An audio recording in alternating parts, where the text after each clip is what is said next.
গত কয়েকদিন ধরে পশ্চিমবাংলার বিভিন্ন নিউজ চ্যানেল এবং এ রাজ্যের বিজেপির বিরোধী দলের নেতা শুভেন্দু অধিকারী পশ্চিমবাংলার বিভিন্ন জায়গায় জঙ্গিরা আছে বা জঙ্গিদের সরকার চলছে বলে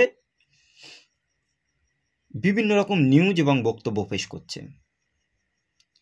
আর এই বিষয়টা নিয়ে আমরা দেখতে পাচ্ছি ক্যানিংয়ের এক জায়গা থেকে কাশ্মীরি কিছু পুলিশ, সেই সাথে সাথে আসাম পুলিশ মুর্শিদাবাদের এক জায়গা থেকে, এবং আজকে দেখলাম আসাম থেকে একজনকে আটক করেছে জঙ্গি সন্দেহে। আর সেই বিষয়গুলো নিয়ে আমাদের নিউজ মিডিয়া ঢালুয়াকালে সংখ্যালঘুদের ভিতরে জঙ্গি বা মাদ্রাসা যে সমস্ত চলছে সেখানে জঙ্গি প্রশিক্ষণ বলে দেখে দেয়া চলছে।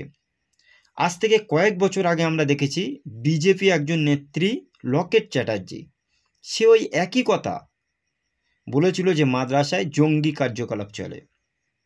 আজও সেই একই জিনিস আমরা দেখতে পাচ্ছি। আসলে জঙ্গি বলতে আমরা কি বুঝি? জঙ্গি তো তারাই যারা কোনো একটা এজেন্ডা নিয়ে, একটা দেশকে শেষ করার লক্ষ্য এবং উদ্দেশ্য নিয়ে তারা তাদের বাস্তবতাকে, পরিকাঠামোকে অন্যের ওপরে চাপিয়ে দিতে চায়, জোর করে মানুষকে হত্যা করে, বোম মারে, গুলি করে, তারাই তো আসলে জঙ্গি। কিন্তু দুঃখ এবং পরিতাপের একটা বিষয়, আমাদের নিউজ মিডিয়া বা এই রাজনৈতিক দলের নেতা লিডারগণ তারা আমাদেরকে জঙ্গি কিভাবে বোঝাচ্ছে, কিভাবে শেখাচ্ছে। আপনারা একবার চোখটা বন্ধ করে জঙ্গি ভাবতে থাকুন, দেখবেন তখন মোবাইলে যে কোনো ছবি, নিউজ মিডিয়ায় যে সমস্ত ব্যানার থাকে বা থাম্বেল থাকে, তাতে দেখবেন আপনারা যে জঙ্গি বলে রেখে দেয়, তাদের মুখে দাড়ি, মাথায় টুপি, মাথায় পাগড়ি বাঁধা, পাঞ্জাবি পরা এই সমস্ত মানুষ অ্যাকচুয়ালি ইসলাম ধর্ম অবলম্বনকারী মানুষদেরকে জঙ্গি বলে আখ্যায়িত করে সেরকম একটা ছবি দিয়ে প্রচার করে। আর আমরা যারা জঙ্গি এই নামটাই শুনি, সাথে সাথে আমাদের মনে সেরকম একটা ছবি ফুটে ওঠে যে জঙ্গি মানেই অ্যাকচুয়ালি মুসলিম কমিউনিটি থেকে একজন বিলং করে, সো তাদেরকে জঙ্গি বলে।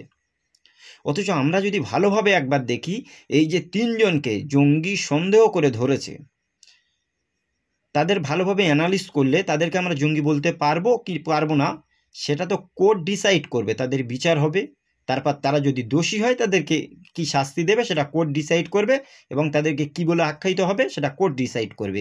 কিন্তু একজনকে সন্দেহভাজন করে ধরা আর তাদেরকে জঙ্গি বলে আখ্যায়িত করা, এটা একদমই ঠিক নয়। ভারতবর্ষের যে আইন আছে তাতে তো এটা কখনো সাপোর্ট করে না। দেন আর একটা কথা বলা হচ্ছে, মুর্শিদাবাদে থেকে যাকে ধরা হয়েছে সে নাকি কোনো একটা মাদ্রাসা পরিচালন করতো, খারিজি মাদ্রাসা। সেই উদ্দেশ্য করে নিয়ে বলছে খারিজি মাদ্রাসা অধিকাংশ সময়ে ছাত্রদেরকে জঙ্গি কার্যকলাপের সাথে যুক্ত করে। সো এই বিষয়টা কতটা যুক্তিযুক্ত? আমাদের ভারতবর্ষের ভিতরে অলমোস্ট 20,000-এর মতো বেসরকারি মাদ্রাসা আছে। তার ভিতরে আমাদের ওয়েস্ট বেঙ্গলে কম করে 5 থেকে 6,000 মাদ্রাসা রয়েছে বেসরকারিভাবে।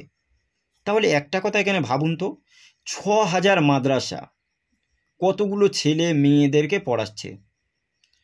অ্যাকচুয়ালি ভালোভাবে যদি আমরা বুঝি, 2006-এ সাচার কমিটি রিপোর্ট অনুযায়ী মুসলিম কমিউনিটির ভিতরে উচ্চ শিক্ষায় শিক্ষিত হয় অনলি 4% মানুষ, আর মাদ্রাসা শিক্ষায় যে সমস্ত ছাত্ররা পড়ে অনলি মাত্র 4% মানুষ।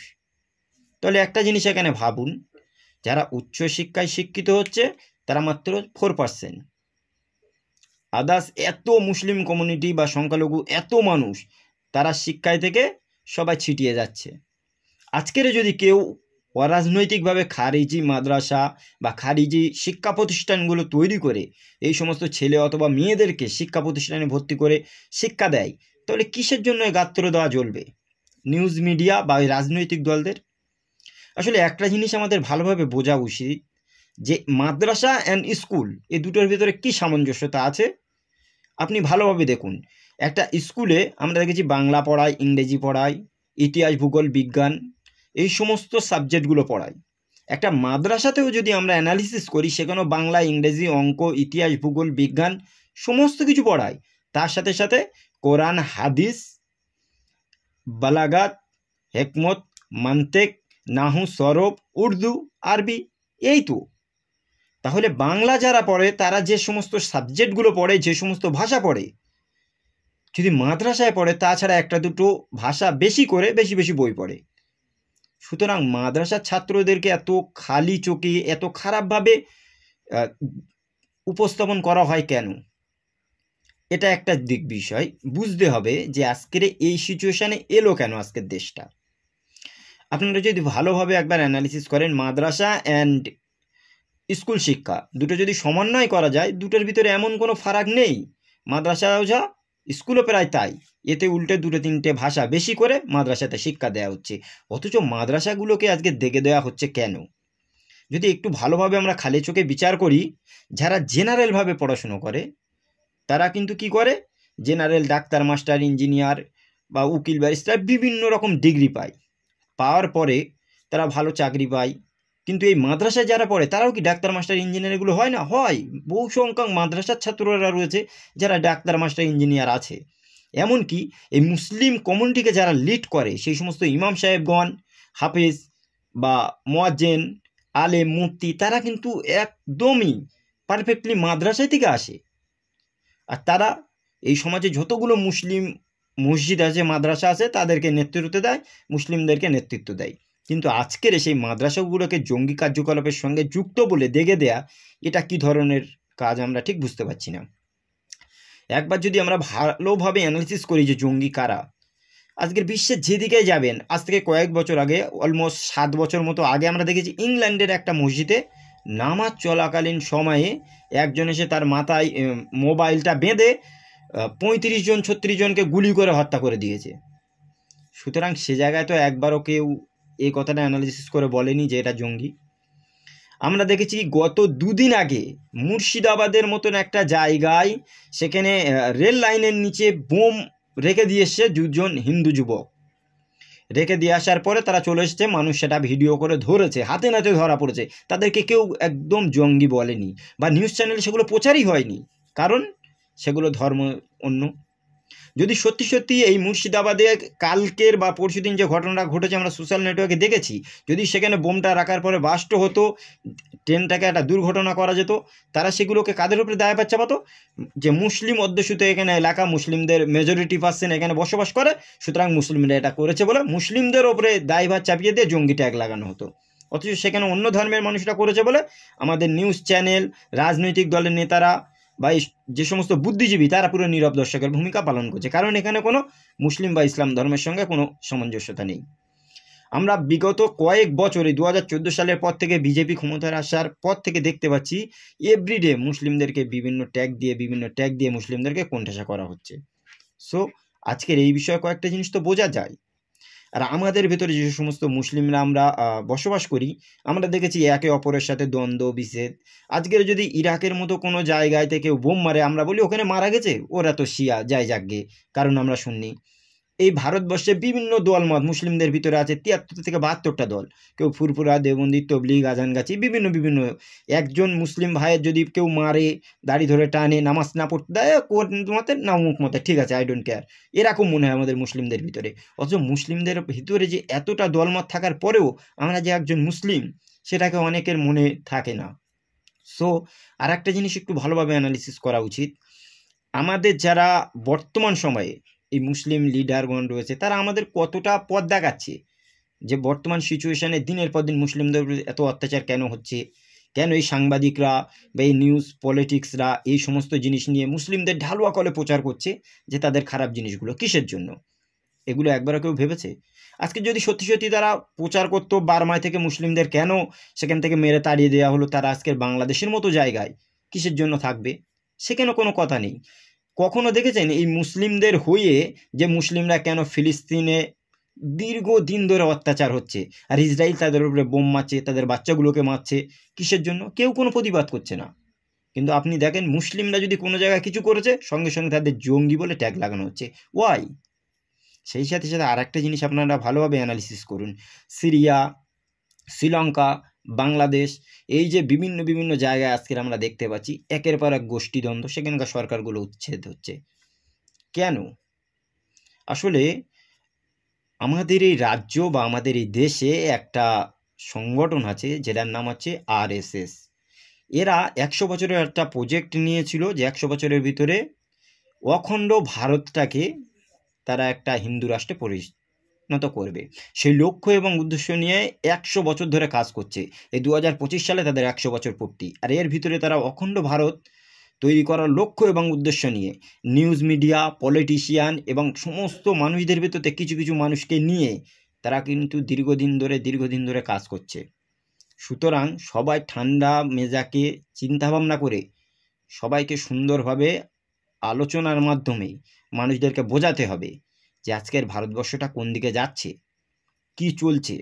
আজ আমি ওপেনলি বলে যাচ্ছি, কেউ যদি সত্যি সত্যি দুষ্কৃতি বা কেউ যদি অন্যায় করে তাহলে 100% তার সাজা হোক। কিন্তু তাই বলে কোনো একটা ধর্মের একজন দুজন করে কোনো কাজ করলে সেই ধর্মের বা সেই ধর্ম বা মতবাদকে পুরোপুরি সবাইকে দেখে দেওয়া একদমই ঠিক নয়। পরিষ্কার ভাষা আমি বলছি, আপনারা এইসব জিনিসগুলো বুঝুন, জানুন, ভাবুন, নইলে আগামী দিন যেভাবে দিনগুলো আসছে আপনারা কি ভাবছেন কি বুঝছেন আমি জানি না। মুসলিমদের ভিতরে যে এত দলমত, এত টেনশন, চিন্তা, কিন্তু আমরা এগুলো কখনো মাইন্ডে নিই না যে কি হচ্ছে। আজকের ভালোভাবে যে কথাগুলো আমি বলেছি আপনারা একটু ভাবুন তো। এই যে সমস্ত জায়গায় মুসলিমদের ওপরে দিনের পর দিন জঙ্গি আখ্যায়িত করা হচ্ছে, কেউ যদি সত্যি সত্যি দোষী আসে জঙ্গি, বাট কাউকে সন্দেহভাজন করে ধরে নিয়ে যাওয়ার পরে সাংবাদিকরা ঢালু আকারে যদি প্রচার করে তাহলে এই জিনিসটা কতটা খারাপ হবে। এমনও কিছু মানুষ রয়েছে দেখেছি যাদের সন্দেহভাজন করে ধরে নিয়ে যাওয়ার পর 10 বছর, 15 বছর, এমনকি 18 বছর পর সে নির্দোষ সাবিত হয়েছে। কিন্তু এই 18 বছর তার জীবন থেকে কেড়ে নেওয়া হয়েছে, তার পরিবার, তার যে একটা জীবন, সেই জীবনটার দাম কে দেবে? সুতরাং কাউকে যদি সন্দেহভাজন বলে ধরে নিয়ে যাওয়া যায়, তাকে কোনো বিষয় না দেখে দিয়ে তার অবশ্যই বিচার হোক। বিচারে আগে যদি সাবিত হয় তার যে সাজা দেন, আই ডোন্ট কেয়ার, তার ফাঁসি দিতে ফাঁসি দেন।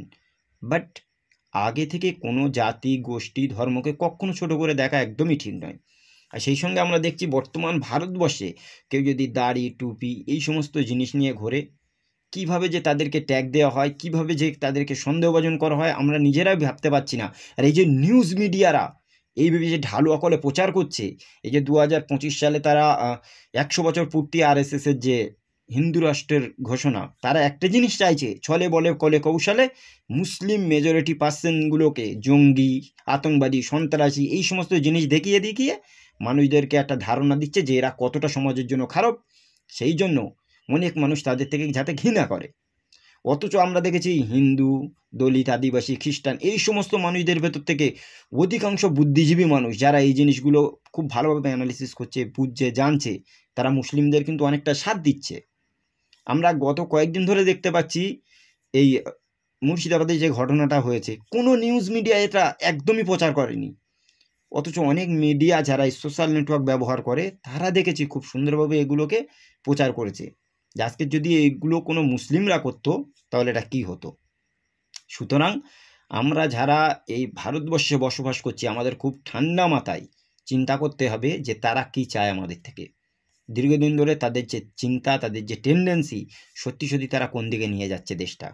সুতরাং নিউজ মিডিয়া আর সেই সাথে রাজনৈতিক দল, এদের দুজনকে আগে আপনাদের ভালোভাবে চিনতে হবে যে তারা এইভাবে বারংবার হিন্দুদেরকে মুসলিমদের বিরুদ্ধে, আবার মুসলিমদেরকে হিন্দুদের বিরুদ্ধে কিসের জন্য লেলিয়ে দিচ্ছে, আতঙ্কবাদী, সন্ত্রাসী বলছে, একটাই কারণে, যাতে তারা নিজেদের আখের গোছাতে পারে, রুটি সেঁকতে পারে।